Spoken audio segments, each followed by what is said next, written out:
अस्सलाम वालेकुम। ये एसएमसी का फॉर्म है जिसको आप सब लोगों को पता है कि किस तरह फ़िल करना है, लेकिन फिर भी मैं एक क्विक रिव्यू देना चाहती हूँ कि इसको फ़िल करने का तरीक़ेकार, क्योंकि इसमें कुछ चीज़ें हमने न्यू ऐड की हैं। ये फॉर्म इस तरह से स्टार्ट होता है। सेमिस कोड जब आप इसमें एंटर करते हैं तो आपके पास कुछ फीड इन इंफॉर्मेशन ऑलरेडी जो इसमें एडेड है वो आपके पास मेंशन हो जाता है। उसके बाद आपका स्कूल का स्टेटस आ जाएगा।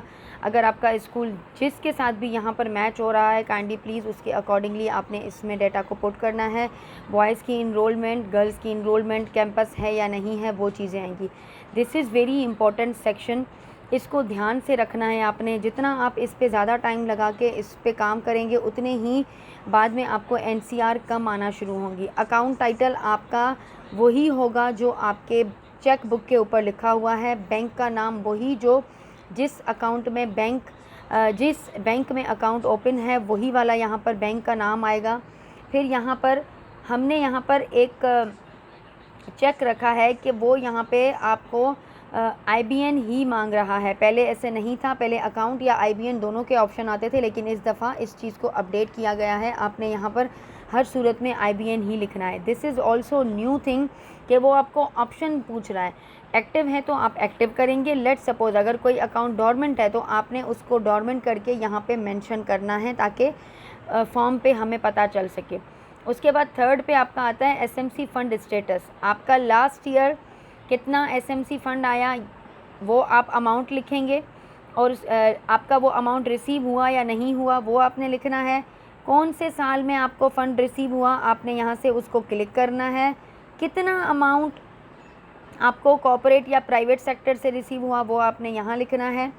और उसके बाद जो आपका करंट बैलेंस है वो आपने लिखना है। ये expenditure details as it is same हैं जिस तरह आप पहले लिखते थे, इसमें कोई चेंजिंग नहीं है।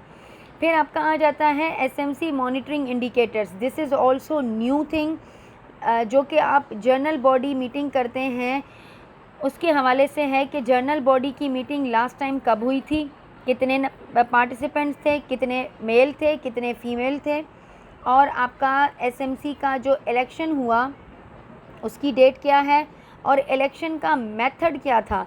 बैलेट पेपर के थ्रू किया गया था, हैंड रेजिंग के थ्रू किया गया था, या अपॉइंटमेंट ऑफ नॉमिनेशन के थ्रू किया गया था। This is new thing. आपने जब अपने फॉर्म्स की कलेक्शन करनी है उसमें आपने पहले ही अपने ग्रुप्स में अपने HMs को बताना है कि वो इन चीज़ों को अपने पास रेडी रखें ताकि उनको डेटा इसमें फीड इन करने पर प्रॉब्लम ना आए। ये नई चीज़ है, इसलिए जो है वो बताना ज़रूरी था। फिर उसके बाद आपका आ जाता है कंपोजिशन। ये वही चीज़ है जिसमें आप सेक्रेटरी का नाम, चेयरपर्सन का नाम, चेयरपर्सन का CNIC, सेल फ़ोन नंबर, और जितने भी आपके मेंबर्स आपके SMC कमेटी के हैं वो आपने यहाँ पर डेटा फीड इन करना है। उसके बाद date of last SMC election. Last SMC का इलेक्शन कब हुआ था, this is also very important, जो कि आपने इसमें ऐड करना है। यहाँ पर हमने कुछ इंस्ट्रक्शंस आपको मेंशन कर दिए। प्राइमरी के लिए कितने मेंबर हों, एलिमेंट्री के लिए कितने हों, और सेकेंडरी हायर सेकेंडरी के लिए कितने मेंबर हों। ये सिर्फ फॉर्म से रिलेटेड है। जब ऐड रो करते हैं आप तो आपके पास ये ऑप्शन ओपन हो जाता है। यहाँ पर आप डिस्क्रिप्शन ऐड करें, कब से काम स्टार्ट हुआ, कितना पैसा लगा, कब काम ख़त्म हुआ। रिमार्क्स अगर आप कोई देना चाहते हैं तो वो आप दे सकते हैं। जितनी दफ़ा ऐड रो पे आप क्लिक करेंगे उतनी दफ़ा ही ये आपको ऑप्शंस देना शुरू कर देता है। उसके बाद हमेशा की तरह जो हम अपने कॉपी अटैच करते हैं, जो अटैचमेंट्स होती हैं वो वही सेम है। सिप form, CNIC, photo copies of signatories, chairperson, SMC का चेक, और आपकी बैंक स्टेटमेंट। यहाँ पर SMC body notification, last year भी SMC बॉडी नोटिफिकेशन मांगा गया था, इस दफ़ा भी ये वही चीज़ है। चाहें तो आप अलग अलग यहाँ पर 1 बाय 1 सबको ऐड करें, चाहे तो आप सारे डॉक्यूमेंट्स का एक ही PDF बना के यहाँ पर ऐड करें। उसके बाद हेड टीचर का नाम, TO का नाम, और काउंटर साइन किसने किया है वो सेव जब आप करेंगे तो फिर आपको वो सबमिट का ऑप्शन देता है। उसके बाद आपका जो ये फ़ाइल है, ये फॉर्म है SMC का, ये फाइनलाइज़ होके फिल हो जाता है। अगर किसी को कोई चीज़ समझ ना आए तो मुझसे आप कॉल करके या इस वीडियो के बाद देखने के बाद आप मुझसे पूछ सकते हैं। Thank you.